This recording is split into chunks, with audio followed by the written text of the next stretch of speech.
So the next topic here is multi stage equilibria in acid and bases. Like हम लोगों ने क्या पढ़ा है कि एसिड की प्रॉपर्टीज़ क्या होती हैं, बेस की प्रॉपर्टीज़ क्या होती हैं just in the previous video.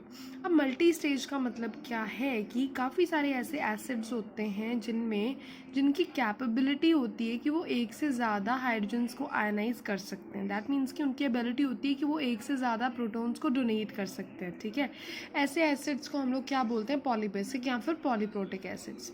अब मैं आप लोग को यहाँ पे विद एग्जांपल समझाऊंगी। लाइक फॉस्फोरिक एसिड की हम लोग बात करते हैं H3PO4। ठीक है, तो H3PO4 की जब डिसोसिएशन होती है हम इसकी हाइड्रोलिसिस करते हैं। ठीक है, हाइड्रोलिसिस करने से क्या होता है, ये यहाँ पे देखो 3 प्रोटॉन्स हैं, तो ये 3 प्रोटॉन सक्सेसिवली जो है ये एसिड दे सकता है, मतलब टर्न बाय टर्न देगा। ठीक है, तो पहले इसने एक प्रोटॉन दे दिया, इसके ऊपर क्या आ जाएगा, नेगेटिव चार्ज, क्योंकि इसने पॉजिटिव चार्ज प्रोटॉन रिलीज करा है, तो कितने प्रोटॉन्स बचे, 2 प्रोटॉन। सिमिलरली इसकी जब हम लोग फर्दर हाइड्रोलिसिस करवाएंगे तो 2 में से 1 रह जाएगा। ठीक है, फर्दर इसकी हाइड्रोलिसिस कराएंगे तो अब कोई भी नहीं रह जाएगा। That means this is first stage, second stage and third stage. अब नोटिस करने वाली बात ये है यहाँ पे कि ये सबसे पहला जब प्रोटॉन देगा फर्स्ट स्टेज पे तो ये ईजिली दे देगा। ठीक है, बट जब इसको सेकेंड प्रोटॉन देना होगा तो वो थोड़ा डिफिकल्ट रहेगा। दैट मीन्स थर्ड वाला और डिफिकल्ट रहेगा। दैट मीन्स कि इसका जो इक्विलिब्रियम कांस्टेंट, दैट मीन्स वो क्या होता जा रहा है, वो डिक्रीज करता जा रहा है, डिसोसिएशन कांस्टेंट डिक्रीज करता जा रहा है। इसीलिए जो है इसे प्रोटॉन निकालने में सेकेंड एंड थर्ड स्टेज में थोड़ी डिफिकल्टी रहती है। दैट मीन्स इसका डिसोसिएशन कांस्टेंट वैल्यू डिक्रीज करेगी। And we know that dissociation constant value is inversely proportional to pKa value. अगर these are the dissociation constants. ठीक है, डिसोसिएशन कांस्टेंट कैसे निकालते हैं फर्स्ट स्टेज का, concentration of products over concentration of reactants. Water का हम लोग नहीं ले रहे हैं यहाँ पे, उसका रीज़न क्या है कि वाटर का डिसोसिएशन कांस्टेंट क्या होता है, कांस्टेंट होता है, और उसको हम लोग इसी कांस्टेंट के साथ मल्टीप्लाई कर देते हैं, जैसे मैंने आप लोग को लास्ट वीडियो में बताया था।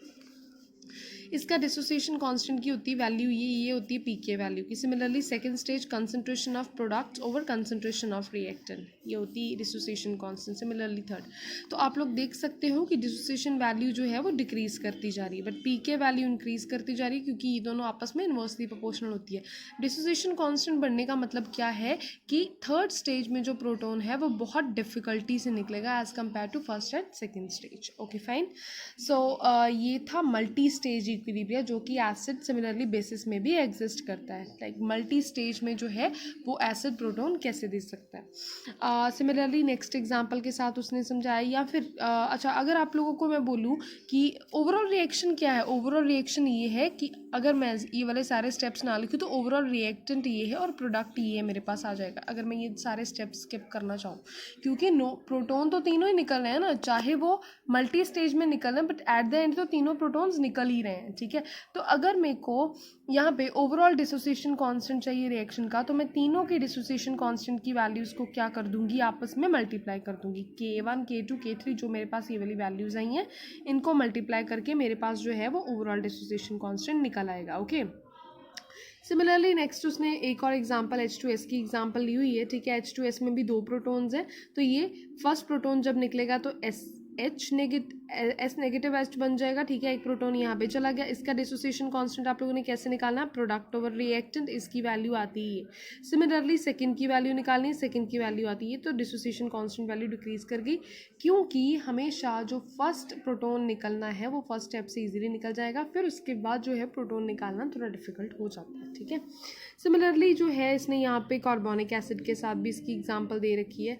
ठीक है, कार्बोनिक एसिड में भी 2 प्रोटॉन्स है, तो पहले एक प्रोटॉन निकलेगा फिर दूसरा प्रोटॉन निकलेगा। ओके फाइन, अब बात ये आती है यहाँ पे, सो ये जो सक्सेसिव स्टेजेस हैं, लाइक फॉस्फोरिक एसिड में 3 स्टेजेस थी, तो ये सक्सेसिव स्टेजेस को किसी भी पॉलीप्रोटिक एसिड को हम लोग कैसे स्टडी कर सकते हैं, हम लोग उन्हीं एसिड्स को टाइट्रेट करवाएंगे स्ट्रॉन्ग बेसिस के साथ। लाइक हम फॉस्फोरिक एसिड को टाइट्रेट करवाएं सोडियम हाइड्रोक्साइड के साथ। ठीक है, और फिर हम क्या करें, उनके पीएच एंड उनके इक्विवेलेंट बेस या एसिड जो मोल्स हैं, ठीक है, एसिड के, उन दोनों को प्लॉट करें, then we will get this kind of curve.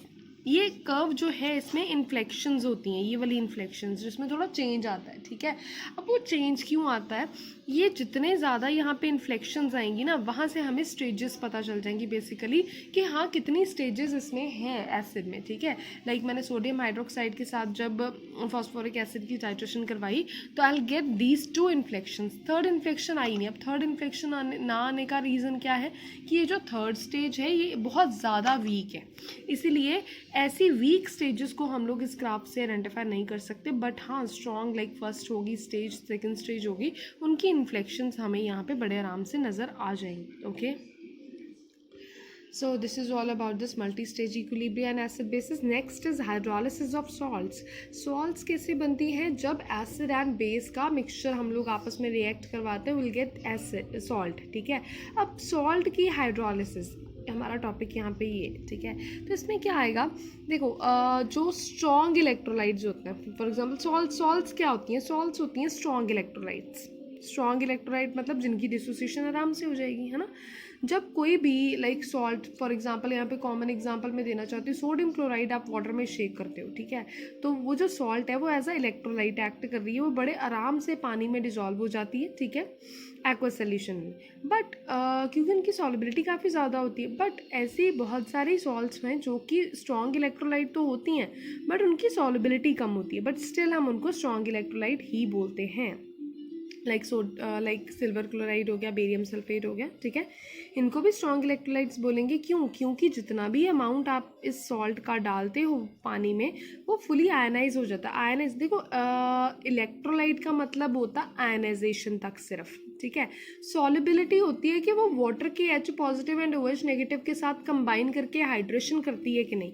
अगर ये सॉल्ट हाइड्रेशन भी करे, ठीक है, पहले 2 एनर्जीज होती हैं, एक होती है लैटिस एनर्जी, एक होती है हाइड्रेशन एनर्जी। लैटिस एनर्जी होती है इसकी ब्रेकडाउन में जो एनर्जी रिक्वायर्ड है, लाइक सोडियम क्लोराइड के ब्रेकडाउन के लिए जो एनर्जी रिक्वायर्ड है, सोडियम क्लोराइड के ब्रेकडाउन के लिए जो एनर्जी रिक्वायर्ड है that is Na positive and Cl negative, इस एनर्जी को हम लैटिस एनर्जी बोलते हैं। अब वाटर में H positive and OH negative है, वो इन दोनों को टेकअप करके क्या बना दें, sodium hydroxide plus HCl। This is hydration energy, जो कि वाटर के आयंस के साथ इन आयंस को कंबाइन करने के एक नया प्रोडक्ट बनाने के लिए चाहिए, दैट इज हाइड्रेशन एनर्जी।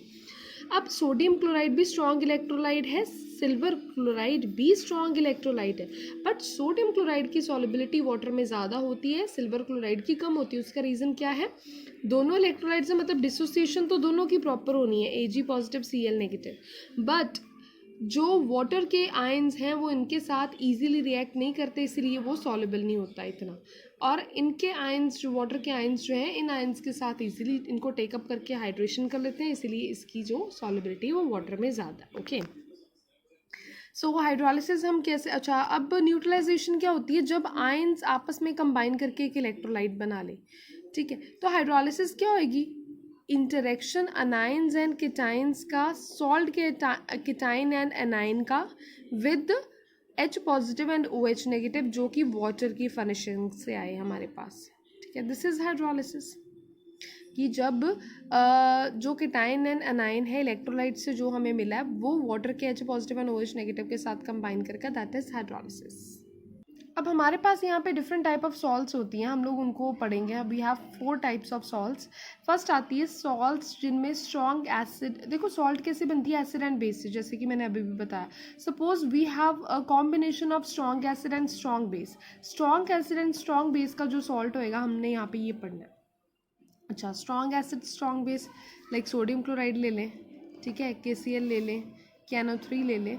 सो ऐसी जो सॉल्ट्स होती हैं जिनमें strong acid and strong base होता है, ऐसी टाइप ऑफ सॉल्ट्स जो हैं वो इजीली हाइड्रोलिसिस नहीं करती।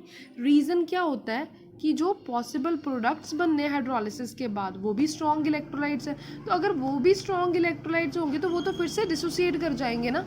सो दैट्स वाई इनकी हाइड्रोलिसिस जो है वो आराम से नहीं होती। सेकेंड कैटेगरी आ जाती है salts of strong acid and weak basis.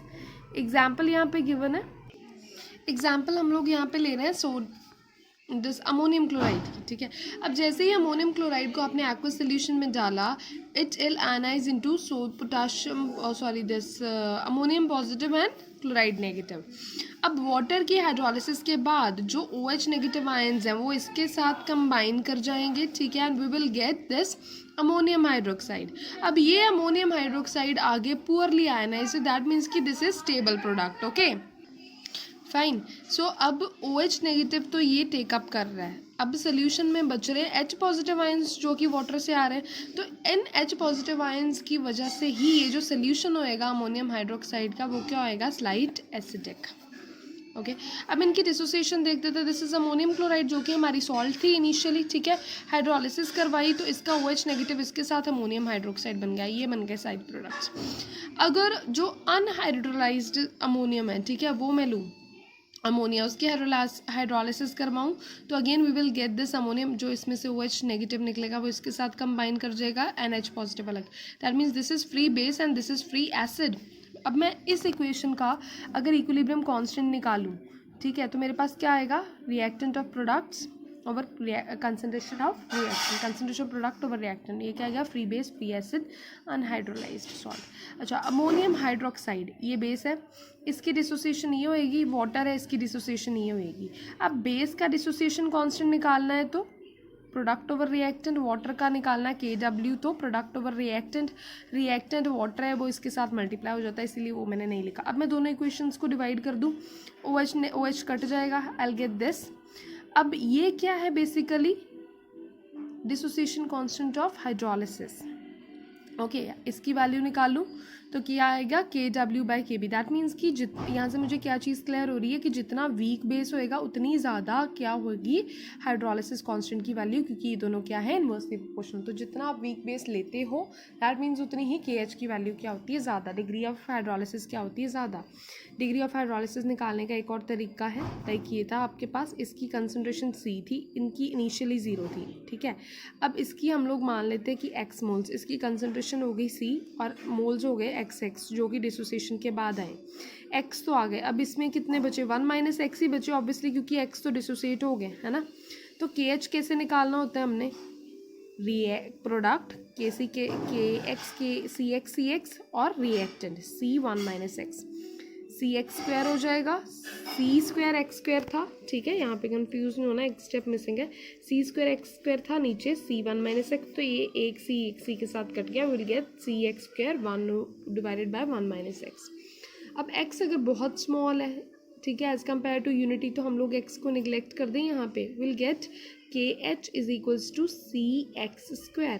तो वहाँ से हम लोग X की वैल्यू निकाल लें, ये आ जाएगी X की वैल्यू, ठीक है, या फिर C, ठीक है। तो यहाँ पे आप लोग KH की वैल्यू पुट कर दो जो आप लोगों ने निकाली हुई है। यहाँ पे KH की वैल्यू क्या है, KW/KB, ये वैल्यू पुट कर दी यहाँ पे। सो pH किसके इक्वल होता है, -log(10) H पॉजिटिव, ठीक है। अब H पॉजिटिव आयंस की कंसंट्रेशन क्या थी, CX, ठीक है। तो यहाँ पे हम लोग जो X की वैल्यू पुट कर दें, ये जो निकाली हुई है X की वैल्यू पुट कर दो। अगर आपको C की वैल्यू पता है, X की पता है, तो आप लोग डिग्री ऑफ हाइड्रोलिसिस KH की वैल्यू बड़े आराम से यहाँ पे निकाल सकते हो। See here as salts of weak acid and strong bases. Example हम लोग ले लेते हैं यहाँ पे सोडियम एसिटेट। अब हाइड्रोलिसिस करनी है सोडियम एसिटेट की वाटर में, तो सोडियम जो एसिटेट है that will dissociate fully to form sodium ions and acetate ions. Sodium जो है, सोडियम पॉजिटिव आयंस हैं और एसिटेट जो है वो क्या है, नेगेटिव आयंस। अब ऑब्वियसली वाटर का जो OH नेगेटिव है वो इसकी तरफ जाएगा और वाटर का जो पॉजिटिव इसकी तरफ जाएगा, ठीक है। अब होगा क्या कि ओवरऑल सोल्यूशन में OH नेगेटिव आयंस की जो कंसंट्रेशन है वो ज़्यादा रहेगी, ठीक है, बिकॉज सारे के सारे एसिटेट जो हैं that will take up H positive ions. तो इसी वजह से ये जो सोल्यूशन है वो स्लाइटली बेसिक हो सकता है। अब करना कैसे, जैसे पिछले केस में करा था, this is sodium acetate, ionization कराई तो वो क्या बन जाएगा, sodium hydroxide and acetic acid, ठीक है। तो अब दोबारा से जो एसिटेट अनहाइड्रोलाइज है उनकी कराई तो दिस। अब केमिकल इक्विलिब्रियम में डिसोसिएशन कांस्टेंट कैसे निकालते हैं, concentration of product over concentration of reactant, ठीक है। अब इक्विलिब्रियम में हम लोग सपोज डिसोसिएशन पहले लेते हैं एसिटिक एसिड की ऐसे आएगी, वाटर की ऐसे आएगी, राइट। तो एसिड की dissociation concentration of products over reactant, water की डिसोसिएशन प्रोडक्ट ओवर रिएक्टेंट, दोनों को हाइड्रोलिसिस निकालनी है, ठीक है, दोनों को क्या कर देंगे, डिवाइड कर देंगे, एच कट जाएगा, विल गेट दिस, ठीक है। तो एक ये भी रीज़न है कि यहाँ पे OH नेगेटिव आयंस रहते हैं, दैट मीन्स कि the solution is bit basic, ठीक है। लास्ट केस में जब मैंने एसिडिक बोला था तो उस केस में H पॉजिटिव आयंस हमारे पास रह जाते थे पीछे, ठीक है। हाँ जी, यहाँ तक क्लियर है। अब आप लोगों ने क्या करना है, दोनों को डिवाइड करके you will get this KH value, okay. Degree of hydrolysis similarly जैसे पिछले केस में निकाली थी, CX C1 - X डिवाइड कर दो, ओके।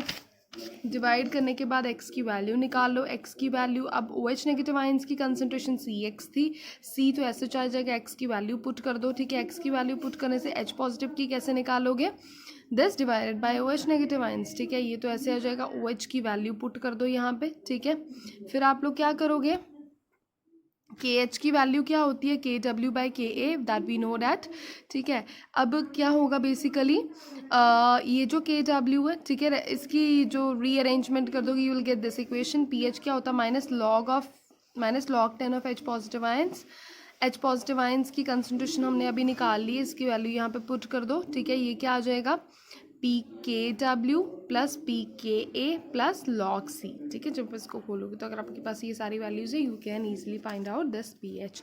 फोर्थ हमारे पास टाइप आ जाती है salts of weak acid and weak bases. Example हमने ले लिया अमोनियम एसीटेट की, अमोनियम एसीटेट की हाइड्रोलिसिस कराई, इसका H पॉजिटिव इसकी तरफ चला जाएगा, ठीक है, फ्री एसिड बन जाएगा, और OH नेगेटिव इधर फ्री बेस बन जाएगा। सिमिलरली प्रोडक्ट ओवर रिएक्टेंट आप लोगों ने करना है, एसिड की डिसोसिएशन ले ली, बेस की डिसोसिएशन, वाटर की डिसोसिएशन, तो इसमें दोनों की आएगी, क्योंकि एसिड भी वीक है, आपका पास बेस भी जो है वो भी वीक है।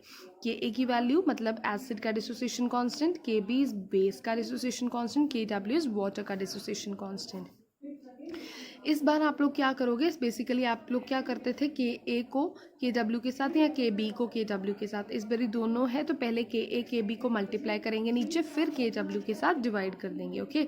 कटिंग हो रहेगी, कटिंग कर देनी है आप लोगों ने, you will get this KH as KW divided by KA into KA। Degree of hydrolysis कैसे निकालनी है इस बार, एसिड है, बेस है CX, एसिड का भी 1 - CX हो जाएगा, इसका भी, दैट मीन्स इस बार रिएक्टेंट का भी स्क्वायर आएगा, ठीक है। तो CX² आ जाता था, नीचे C² है, ठीक है। तो इस बार ऊपर का CC नीचे के CC के साथ कट गया, ऊपर क्या बचा X², नीचे 1 - X², ठीक है। सो X जो है वो बहुत स्मॉल है, वो तो निगलेक्ट हो जाएगा, दैट मीन्स कि H किसके इक्वल आ गया, X² के, X की वैल्यू निकाल ली, वहाँ पे X की वैल्यू E आ गई। इस रिलेशन से क्या क्लियर होता है कि जितना एसिड वीक होएगा या बेस वीक होएगा उतनी ही ज़्यादा, क्योंकि वो इन्वर्सली प्रोपोर्शनल है, तो उतना ही ज़्यादा डिग्री ऑफ हाइड्रोलिसिस आएगा इन दिस केस, ओके। बाकी इस केस में डिग्री ऑफ हाइड्रोलिसिस जो है वो कंसंट्रेशन के ऊपर डिपेंड नहीं कर रहा, बिकॉज C की वैल्यू नहीं आ रही, तो KW की वैल्यू जो है वो टेम्परेचर के साथ इंक्रीज करके डिग्री ऑफ हाइड्रोलिसिस भी टेम्परेचर के साथ क्या करेगा, इंक्रीज करेगा, okay. The topic is buffer solutions. Buffer solutions क्या होते हैं, तो बफर सॉल्यूशन समझने से पहले आपको ये समझना पड़ेगा कि हमें बफर सॉल्यूशंस की क्या यूज़ है, क्यों हमें बफर सॉल्यूशंस चाहिए होते हैं। तो हम लोग यहाँ पे सबसे पहले वाटर से स्टार्ट करते हैं। वाटर है फॉर एग्ज़ाम्पल आपके पास, ठीक है, अगर उसमें मैंने थोड़ी सी स्मॉल क्वांटिटी, मतलब अगर मैंने हार्डली 1 ड्रॉप एसिड या बेस की डाल दी ना, तो वाटर में जो H पॉजिटिव आयंस की कंसंट्रेशन है, हाइड्रोजन आयंस की कंसंट्रेशन है, वो बहुत ज़्यादा चेंज कर जाती है, उसमें बहुत लार्ज चेंज आ जाता है। फॉर एग्ज़ाम्पल मैंने अगर 1 ड्रॉप HCl की डाल दी, ठीक है, HCl में क्या H पॉजिटिव आयंस कंसंट्रेशन, तो जैसे ही मैंने 1 ड्रॉप HCl की वाटर में डाली, वाटर में जो H पॉजिटिव आयंस की कंसंट्रेशन है वो अराउंड 5000 टाइम्स इंक्रीज़ कर जाएगी। और on the other hand side अगर मैंने उसमें 1 ड्रॉप बेस की डाली, सोडियम हाइड्रोक्साइड की, तो उसकी million times H positive ions की कंसंट्रेशन कम हो जाएगी। तो हमारे पास ऐसे बहुत सारे रिएक्शंस होते हैं जिनमें हमें ऐसा सॉल्यूशन चाहिए होता है जिसकी पीएच में इतनी वेरिएशन ना आए। तो ऐसे सॉल्यूशंस के लिए, ऐसे रिएक्शंस के लिए हमें बफर सॉल्यूशंस की ज़रूरत पड़ती है। बफर सॉल्यूशंस वो होते हैं जिनकी पीएच बहुत कम चेंज होती है। अब ये बात तो मैं नहीं यहाँ पे बोल सकती कि हाँ बफर सॉल्यूशंस की पीएच जो है अगर आप स्मॉल अमाउंट ऑफ एसिड या बेस डालते हो तो बिल्कुल चेंज नहीं करती, because it's not true practical. Change आएगा बट चेंज अबाउट नेग्लिजिबल होएगा, बहुत कम चेंज होएगा एज़ कम्पेयर टू अगर हम वाटर के साथ उसको कंपेयर करें तो सिंपली मैं बफर सोल्यूशन को एक ऐसा सिस्टम बोल सकती हूँ जो कि अपने हाइड्रोजन आयंस की या हाइड्रोक्सिल आयंस की कंसंट्रेशन को मेंटेन करके रखता है एट अप्रॉक्सीमेटली कांस्टेंट लेवल, बिल्कुल कांस्टेंट तो नहीं बट अप्रॉक्सीमेटली कांस्टेंट लेवल पे रखेगा अगर आप उसमें कोई small amount of acid base या वाटर डालते हो तो भी। ओके, चेंज बिल्कुल नेग्लिजिबल होएगा। स्ट्रॉन्ग एसिड या स्ट्रॉन्ग बेसिस जो होते हैं ना वो बहुत कम बफर सोल्यूशंस बनाते हैं। उनका रीज़न क्या होता है, क्योंकि उनकी कंप्लीटली आयनाइजेशन हो जाती है। स्ट्रॉन्ग एसिड की बात करें या स्ट्रॉन्ग बेस की बात करें तो दे कम्प्लीटली आयनाइजेशन की वजह से they are not acting as good buffer solutions. अब मैं आप लोग को एग्जांपल के साथ यहाँ पे एक्सप्लेन करती हूँ। फॉर एग्जाम्पल NaCl है, सोडियम क्लोराइड, ये बफर एक्ट नहीं करता। ये क्यों बफर एक्ट नहीं करता? जैसे ही मैंने सोडियम क्लोराइड में HCl डाला तो जो इसके H पॉजिटिव आयंस हैं वो इस Cl के साथ न्यूट्रलाइज नहीं हो पाएंगे। तो मतलब H पॉजिटिव आयंस की कंसंट्रेशन इंक्रीज कर गई तो मतलब pH क्या कर जाएगी, डिक्रीज। बिकॉज हमें पता है जैसे ही H पॉजिटिव आयंस की कंसंट्रेशन बढ़ती है pH डिक्रीज कर जाती है। अच्छा, सेकेंडली अगर सपोज मैं इसमें बेस डालूँ, पहले ये सॉल्ट है, ठीक है, इसमें सबसे पहले मैंने HCl एसिड डाला था।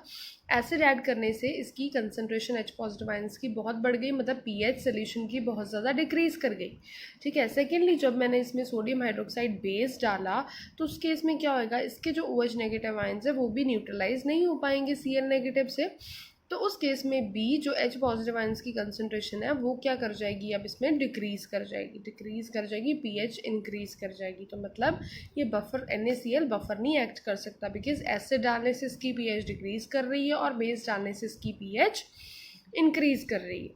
बट अगर मैं इसकी बात करूँ, अमोनियम एसीटेट की बात करूँ, तो ये बफर एक्ट करता है। अब ये क्यों बफर एक्ट करता है, इसको समझने के लिए सबसे पहले हम अमोनियम एसीटेट की क्या करेंगे, डिसोसिएशन। अमोनियम एसीटेट की डिसोसिएशन से यह क्या बन जाते हैं, एसीटेट आयंस, और ये क्या बन जाता है, अमोनिया। ओके, अब मैंने क्या करना है, इसमें एसिड भी डाल के देखना है, इसमें बेस भी डाल के देखना है। अगर तो pH चेंज हो रही है तो फिर ये बफर सोल्यूशन एक्ट नहीं करेगा, बट अगर pH में बहुत स्लाइट चेंज आ रहा है या बिल्कुल नहीं आ रहा तो फिर ये बफर एक्ट करेगा।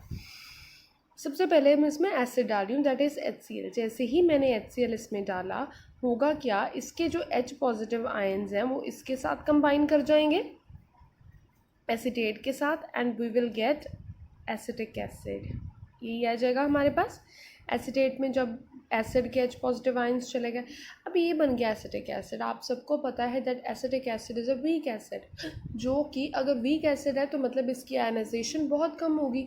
तो अगर ये सोल्यूशन में आयोनाइज ही नहीं करेगा तो फिर क्या H पॉजिटिव आयंस की कंसंट्रेशन बढ़ेगी या कम होगी, नहीं होगी। अगर होगी भी तो बहुत कम, ठीक है, अदरवाइज pH के ऊपर कोई इफेक्ट नहीं आएगा। हाँ, Cl नेगेटिव आयंस की कंसंट्रेशन ज़रूर बढ़ जाएगी बट वो pH को चेंज नहीं कर सकते, बिकॉज pH चेंज करने के लिए H पॉजिटिव आयंस की कंसंट्रेशन को चेंज करना होता है, और वो H पॉजिटिव तो इसके साथ चले गए और इसकी फर्दर आयनाइजेशन डिसोसिएशन होनी नहीं है। तो दैट मीन्स कि यहाँ पे H पॉजिटिव आयंस की कंसंट्रेशन इफेक्ट नहीं हो रही, ठीक है, चेंज नहीं कर रही है, और कर भी रही तो बहुत कम। सिमिलरली हम लोग बेस के साथ चेक करेंगे। अब क्या करा, मैंने अमोनियम एसीटेट में बेस डाल दिया, ये इसकी डिसोसिएशन है, ये बेस की डिसोसिएशन है। होगा क्या, अब बेस डाला है तो OH नेगेटिव आयंस को देखेंगे, OH नेगेटिव आयंस ले लेगा अमोनिया, ठीक है, और ये क्या बन जाएगा, अमोनियम हाइड्रोक्साइड। अब अमोनियम हाइड्रोक्साइड की भी आगे फर्दर डिसोसिएशन नहीं होती, हमें पता है, दिस इज स्टेबल, ठीक है।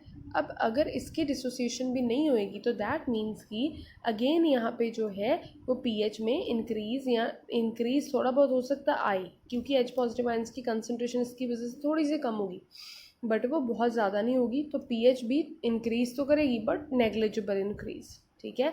और बाकी रहा सोडियम, तो इसने तो कोई जो है वो pH को इफेक्ट करना ही नहीं है। तो दैट मीन्स दोनों ही केसेस में pH में चेंज आ रहा है तो वो बहुत कम चेंज आ रहा है। So that's why we can say that ammonium acetate act as a good buffer solution. अब जो मैकेनिज्म होता है पूरे प्रोसेस का, जो मैकेनिज्म है जिससे बफर सोल्यूशंस जो है वो pH के चेंज को रोकते हैं, उसको हम क्या बोलते हैं, बफर एक्शन।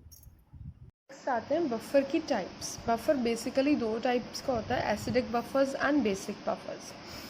एसिडिक बफर्स क्या होते हैं? लाइक एसिडिक बफर होगा, it's a mixture of weak acid and उसकी सॉल्ट स्ट्रॉन्ग बेस के साथ, ठीक है। तो फॉर एग्जांपल मैंने यहाँ पे ले लिया एसिटिक एसिड जो कि क्या है, वीक एसिड, और इसी की सोडियम सॉल्ट मैंने ले ली, ठीक है। अब इन दोनों का मिक्सचर मैंने ले लिया, ठीक है। अब इसमें मेरे को ये पता है कि एसिटिक एसिड तो वीक एसिड है, मतलब वो तो वीक इलेक्ट्रोलाइट एक्ट करेगा कि उसकी डिसोसिएशन नहीं होगी, या होगी भी तो बहुत कम होगी। लेकिन जो इसका सोडियम सॉल्ट है वो स्ट्रॉन्ग इलेक्ट्रोलाइट एक्ट कर रहा है, ठीक है। अब मैंने ये सोल्यूशन लिया। अब सबसे पहले मैं क्या इसमें ऐड करूँगी, कोई एसिड ऐड करूँगी। मैंने बेसिकली करना क्या, एसिड बेस एंड वाटर डाल के चेक क्या करना है कि क्या इसकी पीएच जो है वो बहुत ज़्यादा वेरिएशन तो नहीं दे रही, क्योंकि अगर वो वेरिएशन देगी तो दैट मीन्स कि it will not act as good buffer solution. लेकिन अगर उसमें पीएच में ज़्यादा वेरिएशन नहीं आएगी तो मैं बोल सकती हूँ कि हाँ मैं इसको एसिडिक बफर कंसिडर कर सकती हूँ, ठीक है। और अगर पीएच में चेंज नहीं आएगा तो वो क्यों नहीं आएगा, अभी बेसिकली हम लोग यहीं पढ़ रहे हैं। तो हम लोगों ने ये वाला मिक्सचर ले लिया, ठीक है। सबसे पहले मैंने इसमें क्या करा, HCl ऐड किया।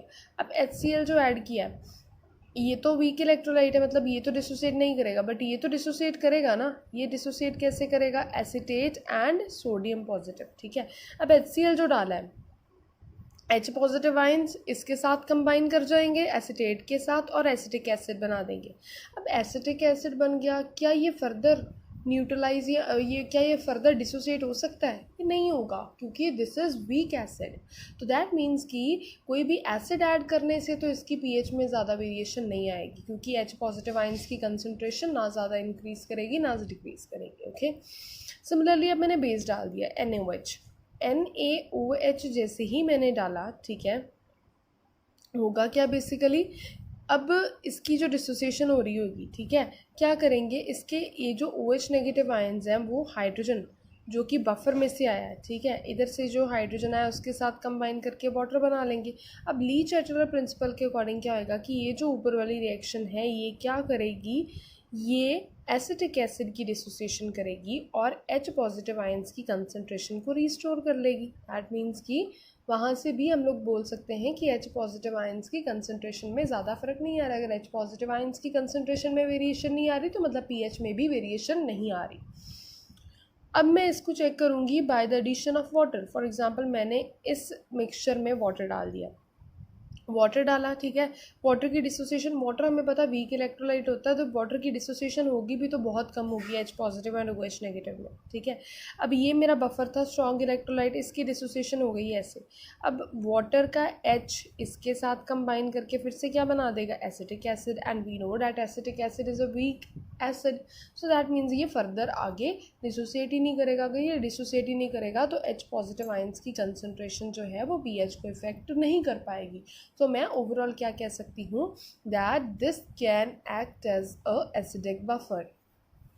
नेक्स्ट आ जाता है हमारे पास बेसिक बफर। बेसिक बफर एक ऐसा सोल्यूशन होता है जिसमें हम लोगों को एक मिक्सचर लेना होता है वीक बेस का, जैसे हमने एसिडिक में एक वीक एसिड लिया था। सिमिलरली बेसिक बफर में हम एक वीक बेस और उसके सॉल्ट का जो है वो मिक्सचर लेंगे, ठीक है। फॉर एग्जांपल मैंने यहाँ पे ले लिया अमोनियम हाइड्रोक्साइड जो कि क्या है, वीक बेस। वीक बेस है तो मतलब ये वीक इलेक्ट्रोलाइट एक्ट करेगा, और इसी का सॉल्ट मैंने ले लिया अमोनियम क्लोराइड जो कि स्ट्रॉन्ग इलेक्ट्रोलाइट एक्ट करेगा, ठीक है। सिमिलरली जैसे हमने एसिडिक में करा वैसे ही हम लोग बेसिक में करेंगे। सबसे पहले मैंने इसमें ऐड करना है HCl। जैसे ही मैंने इसमें HCl ऐड करा तो जो H पॉजिटिव आयंस है HCl के, ठीक है, वो किसके साथ कंबाइन कर जाएंगे, वो ये जो अमोनियम हाइड्रोक्साइड है, ठीक है, इसके OH नेगेटिव आयंस के साथ कंबाइन करके वाटर बना देंगे, ठीक है। दैट मीन्स कि क्या हो गई, न्यूट्रलाइजेशन हो गई, ठीक है। अब फॉर एग्जांपल मैंने बेस डाला, मैंने सोडियम हाइड्रोक्साइड डाला, ठीक है। तो सोडियम हाइड्रोक्साइड में से हमें OH नेगेटिव आयंस मिलते हैं, तो ये जो OH नेगेटिव आयंस हैं वो ये अमोनियम हाइड्रोक्साइड, अमोनियम क्लोराइड के अमोनिया के साथ रिएक्ट कर जाएंगे और अमोनियम हाइड्रोक्साइड दे देंगे। अमोनियम हाइड्रोक्साइड हमें पता है क्या है, वीक बेस। दैट मीन्स कि ये फर्दर डिसोसिएट नहीं करेगा। तो वहाँ से हम लोग ये कंक्लूड कर सकते हैं कि with the addition of this sodium hydroxide and HCl in basic buffer pH में वेरिएशन नहीं आ रही, ओके। सिमिलरली जैसे कि मैंने इसको जैसे वाटर के साथ डाइल्यूट किया था एसिडिक बफर को, वैसे ही मैं बेसिक बफर को भी वाटर के साथ डाइल्यूट करूँगी, तो उसमें बी पीएच की सोल्यूशन की पीएच को कोई इफ़ेक्ट नहीं करेगा, क्योंकि जो हमने एसिडिक बफर में रीजंस एक्सप्लेन किए वही रीजंस जो एक्सप्लेनेशन वो इसमें आ जाएगी. So these two are the types of buffers जो हम लोग स्टडी करते हैं मेनली. अब बफर एक्शन मैंने आप लोग को पढ़ाना है. बफर एक्शन क्या होता है बेसिकली, कोई भी सोल्यूशन उसकी रेजिस्टेंस की वो अपनी पीएच चेंज होने को कैसे रोक सकता है. अगर हम उसमें कोई एसिड बेस या फिर वाटर डाल रहे हैं कम अमाउंट में, तो वो अपनी पीएच को चेंज होने से कैसे रोक सकता है, उसको हम क्या बोलेंगे, उस सोल्यूशन का बफर एक्शन बोलेंगे. ओके, अब सेम ही है जैसे कि हम लोगों ने एसिडिक एंड बेसिक बफर्स में किया. इसको एक्सप्लेन करने के लिए मैं एक एग्जांपल यहाँ पे ले लेती हूँ एसिटिक एसिड की. एसिटिक एसिड की मैंने एग्जांपल ली है. एसिटिक एसिड की अगर डिसोसिएशन होगी, वैसे तो ये वीक इलेक्ट्रोलाइट है, ठीक है. अगर इसकी डिसोसिएशन होगी तो वो एसिडेट एंड हाइड्रोजन आयंस में होगी, ठीक है. तो इसका डिसोसिएशन कांस्टेंट निकाल लूँ. डिसोसिएशन कांस्टेंट कैसे निकालते हैं, प्रोडक्ट ओवर रिएक्टेंट. ये दोनों प्रोडक्ट्स हैं और ये मेरा रिएक्टेंट है. इसका डिसोसिएशन कांस्टेंट की वैल्यू आती है 1.8 इंटू 10⁻⁵. ये नोन होती है. ओके, अब यहाँ से अगर मैं H पॉजिटिव आयंस की वैल्यू निकालना चाहूँ, ठीक है, तो कैसे करूँगी मैं, ये उधर मल्टीप्लाई हो जाएगा और ये इसके साथ डिवाइड हो जाएगा, ठीक है. तो मेरे पास ये इक्वेशन मिल जाएगी. अब हमें पता है पीएच निकालने के लिए पीएच का फॉर्मूला क्या होता है, minus log of H positive ions की कंसनट्रेशन, ठीक है. तो यहाँ पे मैं H पॉजिटिव आयंस की वाली वैल्यू सारी पुट कर दूँ. लॉग तो आना ही आना है दोनों के साथ. और लॉग ए इंटू बी का फॉर्मूला क्या होता है, लॉग ए प्लस बी. ए क्या है के ए और बी क्या है दिस वन. ओके, बट क्योंकि हम लोगों ने ये दोनों सॉल्यूशंस जो है वो इक्विमोलर अमाउंट में लिए थे, दैट मीन्स कि इन दोनों का रेशियो जो है वो इक्वल्स टू 1 होएगा. दैट मीन्स ये तो सारा हो गया 1, ठीक है. अभी हमारे पास क्या बचा है, P H is equals to minus log 10 of K A. के ए की वैल्यू हम लोगों ने ऊपर नोन बताई है, ठीक है. वो वैल्यू पुट करके मेरे पास आंसर आ जाएगा 4.74. ओके, दैट मीन्स कि इस सोल्यूशन की पीएच है 4.74. वैसे भी ये एसिडिक है, दैट मीन्स कि पीएच जो है वो with the addition of H positive ions या OH नेगेटिव आयंस चेंज नहीं कर रही, चाहे हम एसिड डाल दें चाहे हम बेस डाल दें. Fine, so this is buffer action. Next topic हमारे पास आ जाता है हैंडरसन-हेजल्स इक्वेशन. इस इक्वेशन को हम लोग यूज़ करते हैं to calculate the pH value of buffer mixture. जो बफर मिक्सचर्स हम लोगों ने बनाया उसकी पीएच की वैल्यू कैलकुलेट करने के लिए.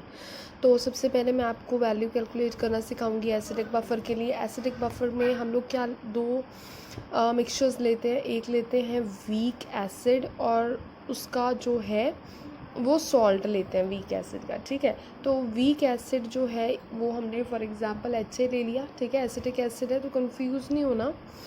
बेसिकली उसने क्या H को HE लिखने दिया और एसिटेट को A ले लिया, दैट मीन्स ये HA हो गया, ठीक है. अब ये वीक एसिड है तो सिर्फ इसका कुछ अमाउंट ही आयनाइज होएगा, इसीलिए ये जो है वो दोनों साइड एरोहेड डाल के लिखा हुआ है. इसके ऊपर केमिकल इक्विलिब्रियम लगाए, डिसोसिएशन कांस्टेंट निकाले, प्रोडक्ट ओवर रिएक्टेंट आ जाएगा. वहाँ से H पॉजिटिव की वैल्यू अगर निकालनी है, ये इसके साथ मल्टीप्लाई होगा और A नेगेटिव डिवाइड हो जाएगा. ये आ जाएगा हमारे पास यहाँ तक. अब जो इसका हमने सॉल्ट लिया है, सॉल्ट हम लोग सोडियम सॉल्ट लेते थे, याद है ना, ठीक है. अभी पिछले टॉपिक में करा है. इसके साथ हम इसका मिक्सचर लेते हैं तो इसीलिए इसको सोडियम A लिख दिया. ये एसिडेट तो A ही रहा, ठीक है. ये सोडियम आ गया. अब क्योंकि ये स्ट्रॉन्ग इलेक्ट्रोलाइट है, इसकी फुल डिसोसिएशन होएगी, इसलिए मैंने इसको कंप्लीट एरो से लिखा है कि कंप्लीट डिसोसिएशन हो रही है, ठीक है. अब जैसे ही मैं A की कंसनट्रेशन जो है वो अब देखो, जैसे ही क्योंकि इसकी डिसोसिएशन कंप्लीट हो रही है तो दैट मीन्स कि A नेगेटिव की डिसोसिएशन बहुत ज़्यादा है, तो मतलब A नेगेटिव की कंसनट्रेशन जो है वो सोल्यूशन में इंक्रीज़ कर रही है, ठीक है. ये इसकी कंसनट्रेशन को सरप्रेस कर रही है because of common ion effect. Okay, अब होगा क्या, ये तो स्ट्रॉन्ग इलेक्ट्रोलाइट है, इसकी डिसोसिएशन को मैं कंसिडर करूँगी. ये वीक इलेक्ट्रोलाइट है, इसकी डिसोसिएशन को मैं बहुत ज़्यादा कंसिडर नहीं करूँगी. इसको मैं HA मतलब इनिशियल रिएक्टेंट ही ले लूँगी. Okay, fine. So that means कि दैट मीन्स कि मैं सॉल्ट एसिड की कंसनट्रेशन को HA ही रहने दूँ क्योंकि वो वीक एसिड है.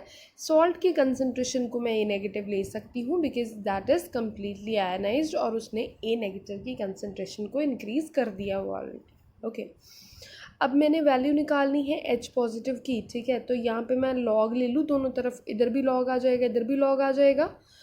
ये आ गया log 10H positive is equals to log KA. log A into B का फॉर्मूला मैंने आप लोग को बताया था log A प्लस बी. इसको मैं B मान लेती हूँ पूरे को. दिस प्लस दिस आ जाएगा, यहाँ पे आ गया हमारे पास ये चीज़.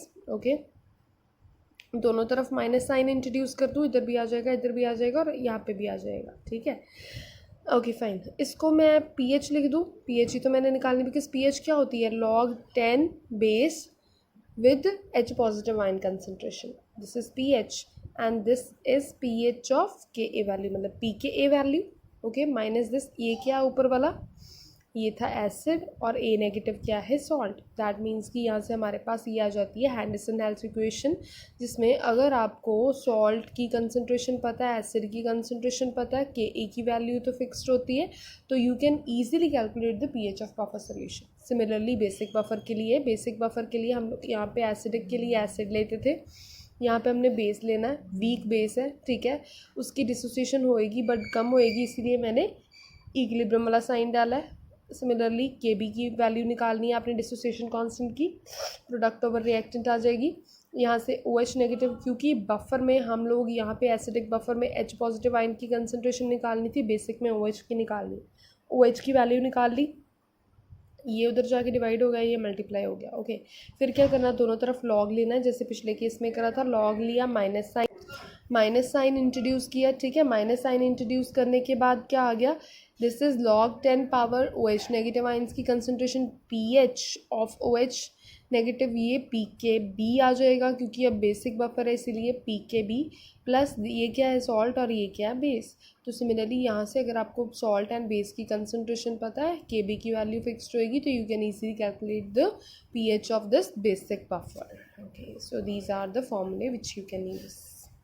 नेक्स्ट हमारे पास आ जाती है buffer capacity. Buffer capacity basically क्या होती है, बफर कैपेसिटी एक अमाउंट है एसिड या बेस का कि आप कितना ऐड कर सकते हो, ताकि जब आप उसको 1 लीटर बफर सोल्यूशन में ऐड करो तो उसका जो चेंज इन pH है वो 1 आए.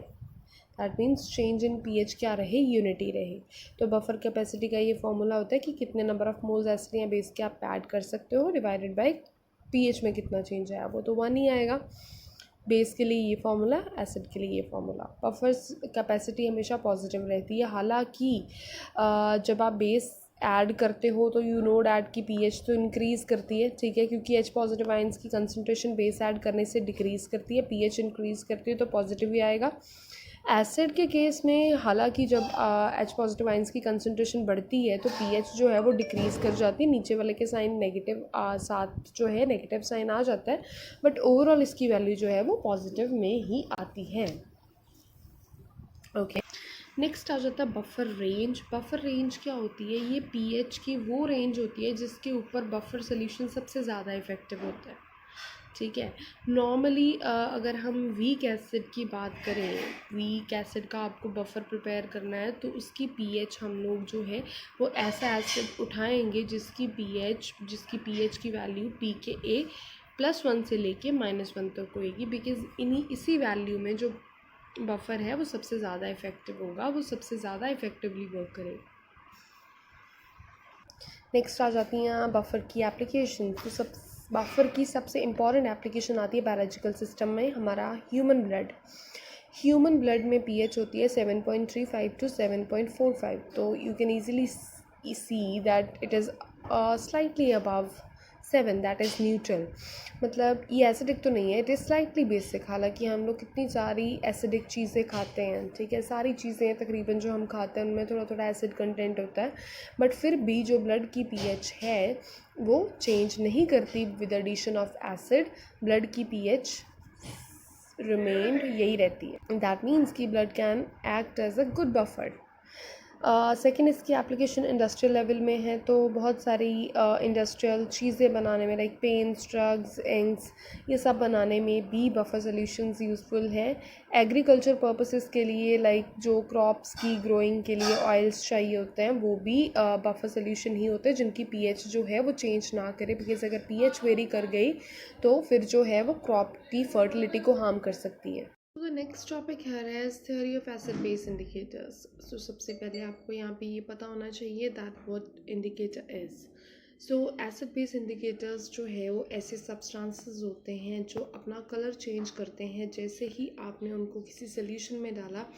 जैसे ही उस सोल्यूशन की पीएच वेरी करेगी वैसे ही इनका कलर भी जो है वो चेंज कर जाएगा, ठीक है। सो अब डिफरेंट इंडिकेटर्स की पीएच रेंज भी डिफरेंट होती है। अब फिनॉफ्थलीन को हम लोग कॉमनली एज इंडिकेटर यूज़ करते हैं, तो जब भी आप फिनॉफ्थलीन को किसी बेसिक सोल्यूशन में डालोगे तो वो पिंक कलर देगा, जैसे ही आप उसको एसिडिक सोल्यूशन में डालोगे वो कलरलेस हो जाएगा। दैट मीन्स कि पीएच वेरी करने से इनका कलर भी जो है वो वेरी कर जाता है। फिनॉफ्थलीन को बेसिकली हम लोग ज़्यादातर यूज़ करते हैं for the pH range 8.3 to 10, whereas the next indicator which we can use is methyl orange, उसको हम लोग यूज़ करते हैं over the pH range of 3 to 4। अब नेक्स्ट हम इसकी दो थियोरीज पढ़ेंगे। First is Ostwald's theory. Ostwald's theory के अकॉर्डिंग क्या होता है, हम लोग हाइड्रोजन आयन इंडिकेटर यहाँ पे यूज़ करेंगे। According to this theory hydrogen ion indicator जो है चाहे वो वीक ऑर्गेनिक एसिड हो या वो वीक ऑर्गेनिक बेस हो, ionised compound and un-ionised compounds का दोनों का डिफरेंट कलर होएगा। दैट मीन्स कि एक होएगा अनआयनाइज्ड कंपाउंड जिसकी आयनाइजेशन नहीं हुई, उसका एक कलर आएगा, और जो आयन्स प्रोड्यूस हैं उनका डिफरेंट। फॉर एग्जांपल हम लोग यहाँ पे ये यूज़ करते हैं इंडिकेटर हाइड्रोजन आयन इंडिकेटर, ठीक है। हाइड्रोजन एंड आयोडाइन है, ठीक है, आयोडाइड। सो इसका अगर ये अनआयनाइज्ड है तो दैट मीन्स कि इसका एक कलर आएगा, जैसे ही इसकी आयनाइजेशन हो जाएगी इसका कलर वेरी कर जाएगा, ठीक है। अब मैं इस रिएक्शन के ऊपर केमिकल इक्विलिब्रियम लगाऊं, ठीक है, और उससे इसका रेट कांस्टेंट निकालूं, तो इक्विलिब्रियम कांस्टेंट क्या आ जाता है, concentration of product over concentration of reactant. मैंने यहाँ पे H पॉजिटिव निकालना, उसको लेफ्ट साइड ले जाऊँ, इनको राइट साइड ले आऊँ, मेरे पास ये एक्सप्रेशन बन जाएगा। अब मैं लॉग इंसर्ट कर दूँ दोनों साइड्स, तो log A plus log B, इसको मैं B मान लेती हूँ दोनों को, ऐसा आ जाएगा मेरे पास। अब log base 10 H positive ions की कंसंट्रेशन ये क्या होती है, pH, और ये आ जाएगा P ऑफ Ka। अब ये KIN क्या है, इंडिकेटर कांस्टेंट, ओके फाइन। तो अब जैसे ही मैं फॉर एग्जांपल इसी रिएक्शन को कंसिडर करती हूँ यहाँ पे, ठीक है। इसी रिएक्शन को कंसिडर करने का मेरा मतलब क्या है कि अगर तो सोल्यूशन एसिडिक है, एसिडिक सोल्यूशन है, तो मतलब कि जो H पॉजिटिव आयंस का इंक्रीज है वो शिफ्ट उसका इक्विलिब्रियम किसकी तरफ शिफ्ट करेगा, वो लेफ्ट की तरफ शिफ्ट करेगा, ठीक है। तो दैट मीन्स कि फिर वो जो कलर आएगा, अगर सोल्यूशन एसिडिक है तो वो कलर आएगा इस अनआयनाइज्ड फॉर्म की वजह से, ओके। लेकिन अगर सोल्यूशन बेसिक है तो फिर इक्विलिब्रियम शिफ्ट करेगा टुवर्ड्स राइट, ठीक है, क्योंकि H पॉजिटिव आयंस जो हैं वो OH नेगेटिव उनको टेकअप कर रहे हैं, ठीक है।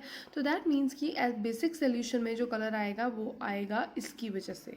सो यही रीज़न है कि क्यों एसिडिक एंड बेसिक मीडियम में फिनॉफ्थलीन एंड मिथाइल ऑरेंज दोनों डिफरेंट कलर्स देते हैं, ओके ये रीज़न है। अब ये फिनॉफ्थलीन का स्ट्रक्चर है, ठीक है, और ये मिथाइल ऑरेंज का स्ट्रक्चर है। फिनॉफ्थलीन का स्ट्रक्चर अगर आप कोई बेसिक सोल्यूशन डाल रहे हो तो ऑब्वियसली ये जो क्या करेगा, H पॉजिटिव आयंस को टेकअप कर लेंगे इसके OH नेगेटिव आयंस, वाटर बन जाएगा और सोडियम लग जाएगा ऑक्सीजन के साथ। सिमिलरली अगर आपने इसमें एसिड डाल दिया तो फिर वो OH जो नेगेटिव है, सोडियम पॉजिटिव है, वो उनको रिप्लेस करके हाइड्रोजन लग जाएगा, okay. So this is the case. Next हमारे पास आ जाता है एक्शन ऑफ फिनॉफ्थलीन। फिनॉफ्थलीन कैसे वर्क करता है, फिनॉफ्थलीन वैसे एक कलरलेस ऑर्गेनिक कंपाउंड होता है, ठीक है।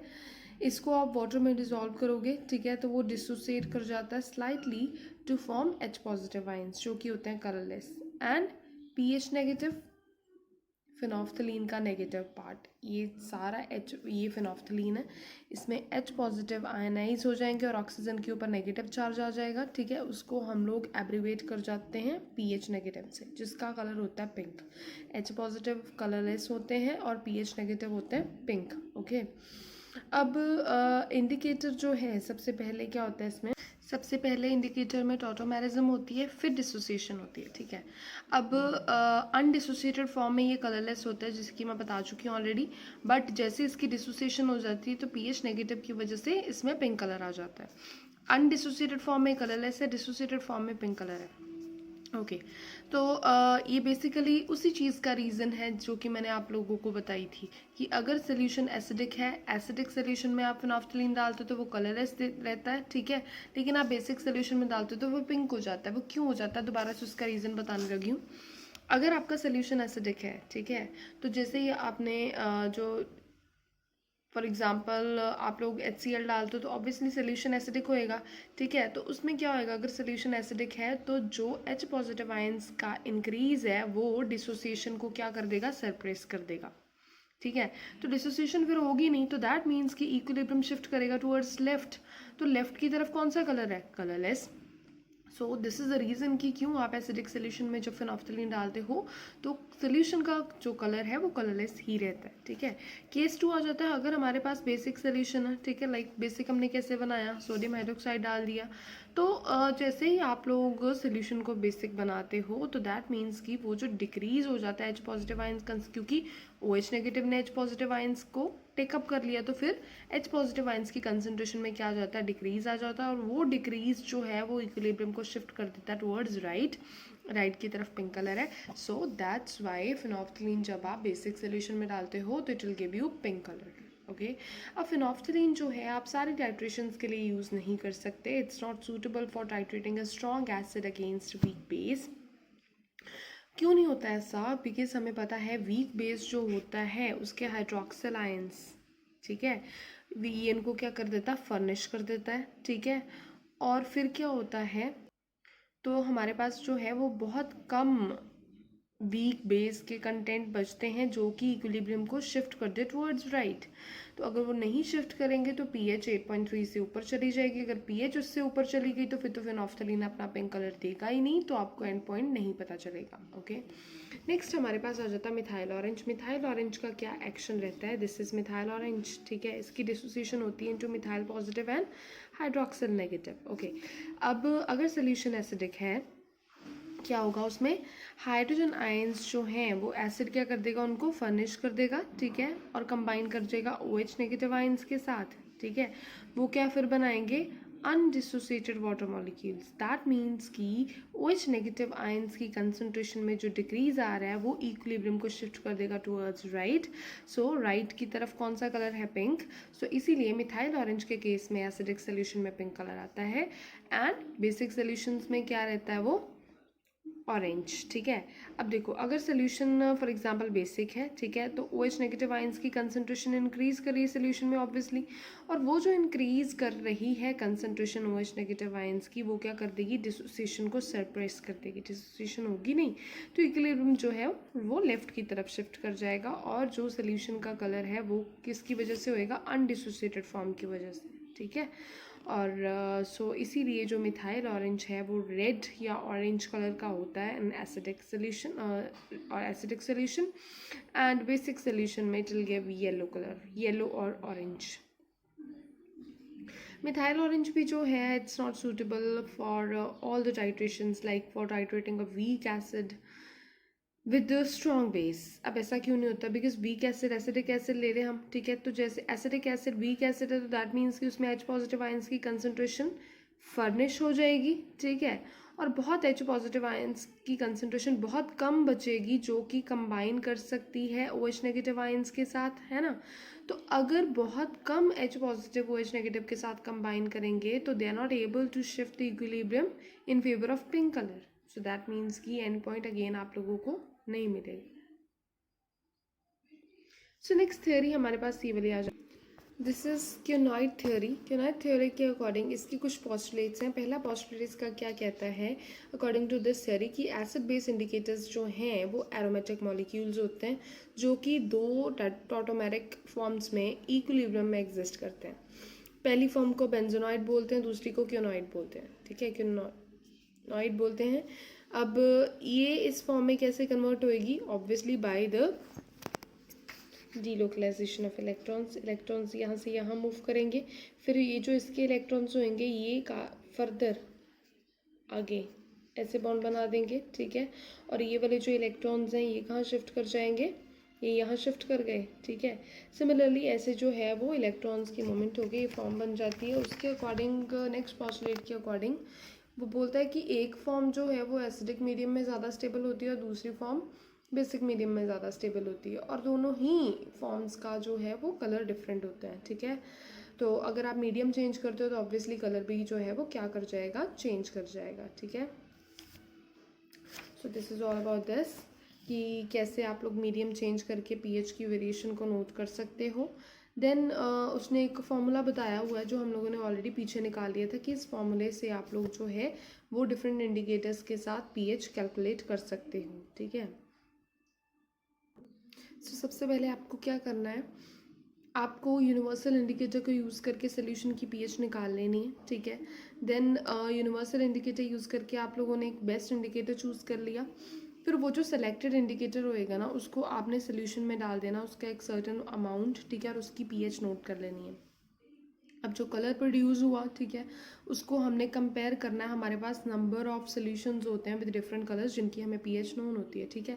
तो उनके कलर को हम उस नोन पीएच वाले सोल्यूशन से कंपेयर करेंगे, जिस भी सोल्यूशन के साथ उसका कलर मैच कर गया तो वी कैन ईजिली प्रोडिक्ट कि जो उसकी पीएच है वही इस सोल्यूशन की भी पीएच होएगी। तो इससे आप लोग जो पीएच है with high accuracy find out कर सकते हो। यूनिवर्सल इंडिकेटर्स क्या होता है वो मैं अभी आप लोग को बताती हूँ। नेक्स्ट टॉपिक हमारे पास आ जाता है indicator acid base titrations and pH कैसे चेंज करती है। तो इंडिकेटर्स के बारे में हम लोग ऑलरेडी पढ़ चुके हैं कि पीएच रेंज किसी भी इंडिकेटर की किस इंटरवल में होती है, जब पहले कलर चेंज होना शुरू हुआ and between this first colour change and जब ट्रांजिशन जो है वो कंप्लीट हो गई, दैट मीन्स जब रिएक्शन कंप्लीट हो गया। फॉर एग्जांपल अगर डार्क पिंक कलर आना है तो सबसे पहले जब लाइट पिंक कलर आया होगा, ठीक है, और जब वो डार्क पिंक कलर आ गया उस इंटरवल की जो पीएच होएगी that is the pH range of that particular indicator that you are using in that particular reaction, okay. तो इन जनरल हम लोग जो है वो किसी भी इंडिकेटर की पीएच को ऐसे लिख सकते हैं, PKIN मतलब इंडिकेटर की जो पीएच है, ठीक है, प्लस 0.5 to 1 यूनिट, मतलब इतना सा वेरिएशन जो है वो बिटवीन दीज टू स्टेट्स आएगा ही आएगा। सो इसीलिए हम उसको 0.5 to 1 यूनिट के अंदर प्लस कर लेते हैं, ठीक है। अच्छा, अब आ जाते हैं एसिड बेस्ड टाइट्रेशंस पे। तो एसिड बेस्ड टाइट्रेशंस को आप लोग दो तरीके से परफॉर्म कर सकते हो, या तो उसमें इंडिकेटर यूज़ करके या फिर उसकी पीएच फाइंड आउट करके, ठीक है। पीएच कैसे निकालनी है, पीएच आप लोग पोटेंशियोमेट्रिकली भी निकाल सकते हो एंड पीएच मीटर यूज़ करके भी निकाल सकते हो। पीएच मीटर यूज़ करके लाइक अगर आपका नीचे एसिड है तो ऊपर बेस की थोड़ी थोड़ी एडिशंस करा के आपने पीएच मीटर्स की हेल्प से पीएच जो है वो चेंज करती जाएगी और उसको नोट करते जाना है, ठीक है। अब फॉर एग्ज़ाम्पल ए रिएक्शन ले लेते हैं हम, ये एसिड है, ठीक है, और ये वाटर है, दोनों की एडिशन करवा रही हूँ। तो ऑब्वियसली वाटर जो है वो क्या करेगा, H पॉजिटिव आयन को टेकअप कर लेगा, हाइड्रोनियम आयन बन जाएगा और ये A नेगेटिव बन जाएगा। केमिकल इक्विलिब्रियम लॉ के अकॉर्डिंग इसका डिसोसिएशन कांस्टेंट निकालूँ तो प्रोडक्ट ओवर रिएक्टेंट आ जाएगा, ठीक है। तो अभी या फिर इसको मैं ऐसे लिख सकती हूँ, PH is equals to PK plus log 10 A negative over H। What is A negative? A negative है सॉल्ट की कंसनट्रेशन, ठीक है। सॉल्ट मतलब जो एडिशन करने से बना है, ठीक है, लाइक जितना वॉल्यूम आप लोग ऊपर बेस का डाल रहे हो, सपोज ये YmL डाला आपने, ठीक है, और HA क्या है, फ्री एसिड कितना बचा, बेस डाला, बेस ने एसिड में से H पॉजिटिव आयंस टेकअप कर लिए, ठीक है। अब HA है फ्री एसिड। फॉर एग्जांपल मैं जो है ऊपर से YmL बेस डाल रही हूँ, ठीक है, नीचे ये क्या कर रहा है, XmL H पॉजिटिव आयंस को टेकअप करी जा रहा है। तो अब मतलब जो अनडिसोसिएटेड बचा फिर वो कितना बचा होगा, Y माइनस एक्स ही बचा ना, ठीक है। Y मतलब, ठीक है, Y माइनस एक्स मतलब कि जितना उसने डिसोसिएट कर लिया उसके बाद जितना अनडिसोसिएटेड बचा, या फिर मैं इसको x माइनस वाई बोल दूँ, ठीक है, ओके। तो फिर मैं A नेगेटिव की जगह पे Y लिख दूँ और HA की जगह पे x माइनस वाई लिख दूँ तो मेरे पास ये इक्वेशन आ जाएगी, ठीक है। बेसिकली Y क्या है, जो Y की वैल्यू चेंज कर रही है उसी के साथ पीएच सोल्यूशन की चेंज करेगी, ठीक है।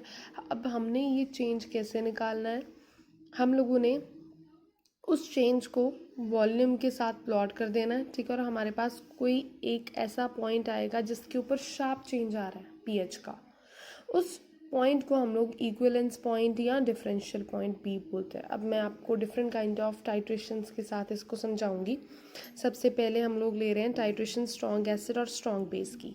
स्ट्रॉन्ग एसिड फॉर एग्जांपल मैंने HCl ले लिया और स्ट्रॉन्ग बेस मैंने सोडियम हाइड्रोक्साइड ले लिया, ठीक है। अब बेस जो है उसको मैं कंटिन्यूसली, मतलब सोडियम हाइड्रोक्साइड को मैं कंटिन्यूसली HCl में डाली जा रही हूँ और पीएच जो है वो चेंज करती जा रही है। पीएच को मैं प्लॉट कर रही हूँ अगेंस्ट वॉल्यूम कि कितना मैंने सोडियम हाइड्रोक्साइड का वॉल्यूम इसमें डाला है, ठीक है। अब मुझे क्या एक्सपेक्टेड होएगा कि पीएच जो सोल्यूशन की न्यूट्रलाइजेशन पॉइंट पे जाके वो 7 हो जाए, ठीक है। अब ये मुझको कैसे पता चलेगा? एक्सपेरिमेंटली ये देखा जाता है कि न्यूट्रलाइजेशन पॉइंट आने से पहले pH थी 3 और न्यूट्रलाइजेशन पॉइंट आने के बाद pH हो गई 9.5। आप लोग यहाँ पे ग्राफ में भी देख सकते हो, this is the graph of strong acid strong base कि दिस इज़ न्यूट्रलाइजेशन पॉइंट, ठीक है। न्यूट्रलाइजेशन पॉइंट से पहले pH थी 3 और आफ्टर दैट हो गई 9.5 समथिंग, ठीक है। तो दैट मीन्स कि सारे इंडिकेटर्स जिनकी pH जो है इस रेंज में 3 to 9.5 में वेरी करती है, उन इंडिकेटर्स को हम लोग strong acid and strong base की टाइट्रेशन में यूज़ कर सकते हैं। नेक्स्ट आ जाती है मेरे पास titration weak acid and strong base की। वीक एसिड मैंने ले लिया एसिटिक एसिड, ठीक है, और स्ट्रॉन्ग बेस तो सोडियम हाइड्रोक्साइड ही है। तो जैसे ही मैं बेस को एसिड में ऐड करना शुरू करती हूँ, ठीक है, तो मेरे पास जो है, तो जैसे ही एसिटिक एसिड सोडियम हाइड्रोक्साइड के साथ रिएक्ट करता है, it will form sodium acetate और सोडियम एसिटेट हाइड्रोलिसिस के बाद बेसिक सोल्यूशन बनाते हैं और बेसिक सोल्यूशंस की पीएच हमें पता है अबव 7 होती है, ठीक है, मोर देन 7 होगी। तो दैट मीन्स कि इस तरह की टाइट्रेशंस का अगर मैं पीएच का ग्राफ भी प्लॉट करूँ तो आप लोग देख सकते हो कि न्यूट्रलाइजेशन पॉइंट आने से पहले जो पीएच है वो 6 पॉइंट समथिंग है, मतलब अराउंड 7 ही मैं इसको लेके चल सकती हूँ ना। After this it'll 9 point something. तो मतलब जो भी इंडिकेटर जिसकी पीएच अबव 7 से लेके 9.8 तक वेरी करती है, उस इंडिकेटर को मैं इस तरह की टाइट्रेशन में यूज़ कर सकती हूँ। And we know that phenolphthalein की रेंज जो है वो 8 to 9.8 होती है। तो दैट मीन्स कि that can act as best indicator in such kind of titrations. Next third kind of titration मेरे पास आ जाती है weak base and strong acid की। वीक बेस मैं ले लूँ अमोनियम हाइड्रोक्साइड, ठीक है, और स्ट्रॉन्ग एसिड तो मैंने HCl ही ले लिया। अब अमोनियम हाइड्रोक्साइड जो है वो HCl के साथ रिएक्ट करके अमोनियम क्लोराइड बनाएगा एंड वाटर बनाएगा। अमोनियम क्लोराइड की हाइड्रोलिसिस, जो ये वाटर है, जब वो अमोनियम क्लोराइड इसके साथ रिएक्ट करेगा तो वो एक एसिडिक सोल्यूशन देगा। तो अब बेस को तो मैं ऊपर से ऐड कर ही जा रही हूँ, तो पीएच वैल्यू जो सोल्यूशन की है उसको मैं वॉल्यूम के साथ प्लॉट करूँ तो मेरे पास एक ऐसा प्लॉट आता है, ठीक है। तो आप लोग यहाँ पे देख सकते हो कि 7 के बाद दिस इज न्यू। तो दैट मीन्स कि कोई भी ऐसा इंडिकेटर जिसकी पीएच, क्योंकि एसिडिक सोल्यूशन बना रहा है, एसिडिक सोल्यूशंस की पीएच जो है, जिसकी पीएच जो है वो लेस देन 7 होएगी, दैट मीन्स कि उन इंडिकेटर्स को हम लोग यूज़ कर सकते हैं because we know that acids की पीएच लेस देन 7 होती है। आप लोग ग्राफ से भी देख सकते हो कि इसकी एंड पॉइंट के बाद तो जो है वो वेरिएशन अराउंड 7 पे ही आ रही है। एंड पॉइंट से पहले इसकी जो वेरिएशन है वो अब ठीक है, उससे पहले इसकी वेरिएशन जो है वो ज़्यादा शो हो रही है। तो दैट मीन्स कि मिथाइल ऑरेंज की रेंज क्या होती है 3 to 4.5, उसको हम लोग यूज़ कर सकते हैं for this kind of titrations. Last titration हमारे पास आ जाती है वीक एसिड वीक बेस की। तो फॉर एग्जांपल मैं अमोनियम हाइड्रोक्साइड जो है वो बेस चूज़ कर रही हूँ और oxalic acid weak acid choose कर लूँ, ठीक है। तो अब मैं सोडियम हाइड्रोक्साइड को ऑक्सैलिक एसिड में ऐड करी जा रही हूँ, तो पीएच जो सोल्यूशन की उसको वॉल्यूम के साथ मैंने ऐड कर दिया जो कि बेस का वॉल्यूम है, ठीक है। मेरे पास ऐसी कर्व आ जाएगी, ठीक है। तो अब उस कर्व से हमें पता क्या चलता है बेसिकली कि कोई भी शार्प चेंज तो पीएच में आ नहीं रहा, ठीक है।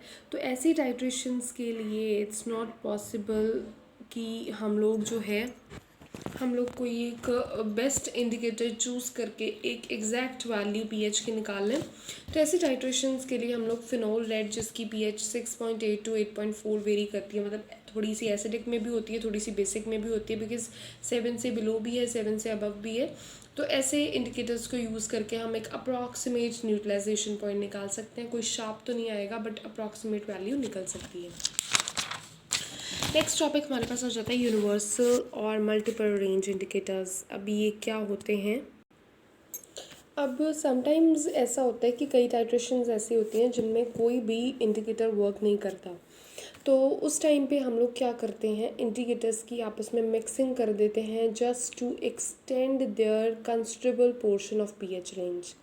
क्योंकि हर इंडिकेटर की एक पीएच रेंज है, तो उनकी पीएच रेंज को एक्सटेंड करने के लिए हम क्या कर देते हैं, इंडिकेटर्स को आपस में मिक्स कर देते हैं। आफ्टर मिक्सिंग जो इंडिकेटर्स बनते हैं उनको हम यूनिवर्सल इंडिकेटर्स बोलते हैं। एक यूनिवर्सल इंडिकेटर की एग्जांपल मैं आप लोगों को यहाँ पे बताती हूँ।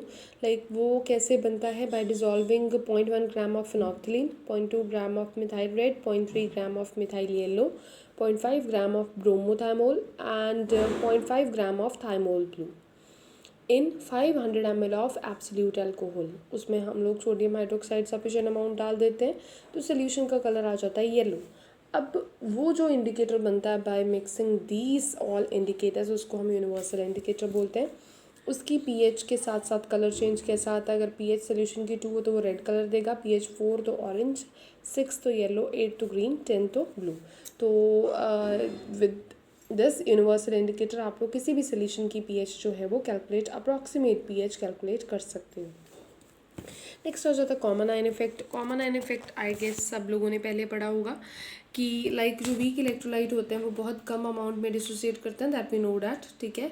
और वो इसीलिए वो जो है वो एक डायनेमिक इक्विलिब्रियम में एग्जिस्ट करते हैं हमेशा। इक्विलिब्रियम का मतलब क्या है कि वो ना कम्प्लीटली डिसोसिएट हो रहे हैं, डिसोसिएट होंगे तो दोबारा अनडिसोसिएटेड फॉर्म में आ सकते हैं, ठीक है।